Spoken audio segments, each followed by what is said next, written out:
according to the dictionary, a rocket is a cylindrical projectile that can be propelled to a great height or distance.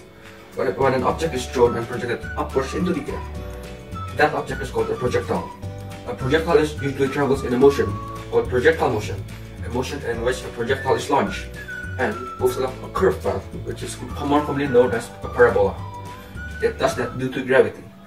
We will be testing out this concept with the use of a water rocket as a projectile that will be launched by pumping air inside it to build up air pressure vitally, responsible for its launching. Our research question is, how does the launch angle affect the distance covered by the water rocket from the launch point?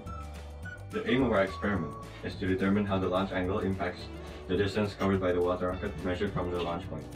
We will do this by launching the water rocket in different launch angles and determining the displacement of the water rocket measured from the launch point using a measuring tape. As for our hypothesis, we believe that the nearer the launch angle of the water rocket to 45 degrees, the longer the distance covered of the rocket measured by the launch point. In the year 2014, R. Mendelssohn stated that the angle affects the components of velocity, which is horizontal and vertical direction. In order to achieve maximum distance on a constant pressure in a water rocket, your angle should make the gravitational pull and push force even.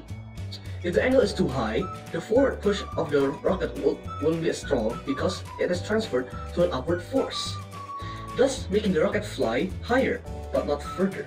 Based on Gary E. in H2ORockets.com, the best angle for launching a water rocket is 45 degrees, so that the gravitational force and the force pushing the rocket is even.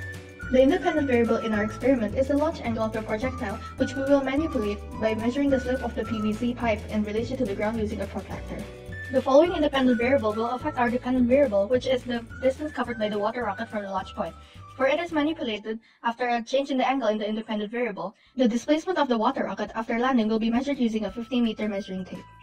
Some variables of the experiment that has to be controlled at all times include the shapes and sizes of the water rocket, its wings, its cork, and other parts that are present after manufacturing it. They can be maintained by repeatedly using the same water rocket during every trial of the experiment. Some other factors should also be controlled, such as the amount of water in the rocket, which we will control by putting a transparent mark on the water rocket that allows us to determine the amount of water inside the water rocket. Pressure can also be maintained by observing the pressure as indicated by the measuring tool of the pump and watching it after it reaches a certain amount of air pressure. These variables have to be controlled so that the rocket's weight and its performance can be maintained to prevent the manipulation of data. These are all the materials and equipment we will be using and all their respective functions. We went to a variety of stores to buy the materials and equipment needed to build the water rocket. We then proceeded to adjust the shape and size of the rubber cork using a cutter and a metal file. After that, we then cut the black infra board into 8 similar triangular shapes to act as the rocket's wings. Using duct tape, we then stick 2 wings together to make a sturdier one. This will result in acquiring 4 sturdy wings, which we proceeded to glue onto the body of the rocket, or in other words, the bottle, using a glue gun to ensure its strength and durability.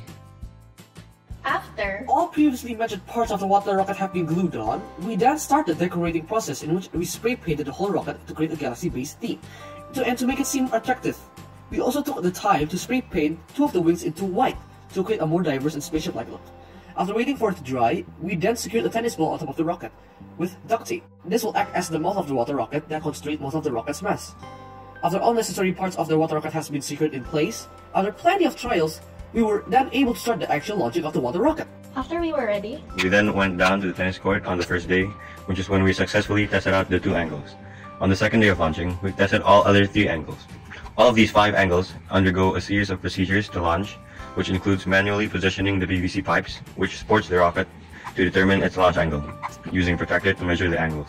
We then position the rocket in a way that it is leaning towards the PVC pipe before inserting the pump needle into the cork and attaching it to the valve pump head. After numerous pumps, we were able to build up the air pressure inside the rocket until it launches. To measure the displacement of the water rocket from its launch point, we use a 50-meter measuring tape, and this concludes the collection of data of the dependent variable present in the experiment. We monitored all the procedures throughout the project using phones, cameras, and also drones. from the data they gathered from the experiment, we were able to develop this table which shows the relationship of the launch angle in degrees and the distance covered by the water rocket from the launch point to the landing point in meters. The graph above shows the distance traveled by the water rocket from the launch point as represented by the y variable, which has a vertical range, influenced by a change in independent variables, which are the launch angles, represented in the graph as the x variables, which has a horizontal range. From the graph above, we can see how the change in the angle of launch impacts the distance traveled by the water rocket. As the water rocket was launched from a 15-degree angle to a 30-degree angle and to a 45-degree angle, we can see that as the angle grows larger, the distance traveled by the rocket tends to go further. However, after 45 degrees, when we increase the launch angle to 60 and 75 degree to a 75-degree angle, the distance covered by the water rocket decreases. Based on the graph, we can also deduct when the rocket traveled the furthest distance, which was at a 45-degree angle, and when it traveled the shortest distance, which was at a 15-degree angle. Our hypothesis previously stated that 45 degrees will be the optimal angle of launching in which the rocket will travel the greatest distance. We can therefore conclude that the experimental results supported our hypothesis. This is so because the pull of gravity pulls the water rocket down, which justifies the reason why the rocket only travels a short amount of distance when it is launched in a low angle. This accounts for angles that are below 45 degrees. The gap between the rocket and the ground is also small, and thus it does not take long for gravity to start acting on the object and pulling it onto the ground.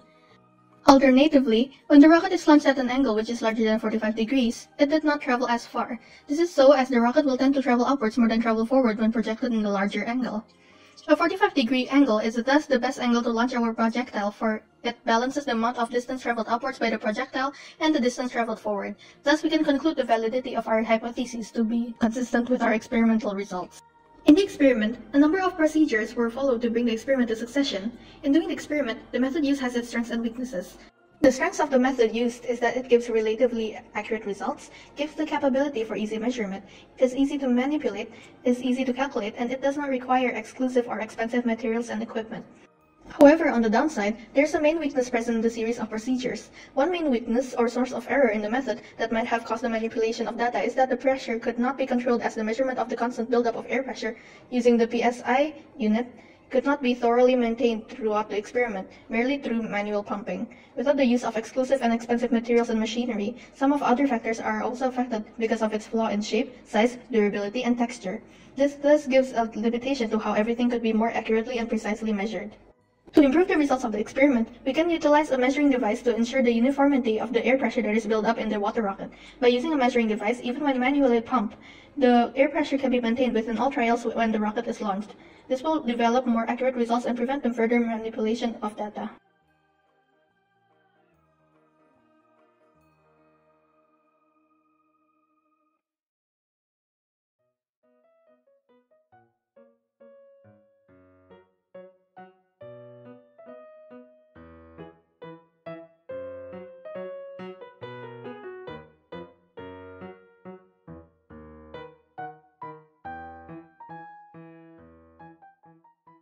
Thanks for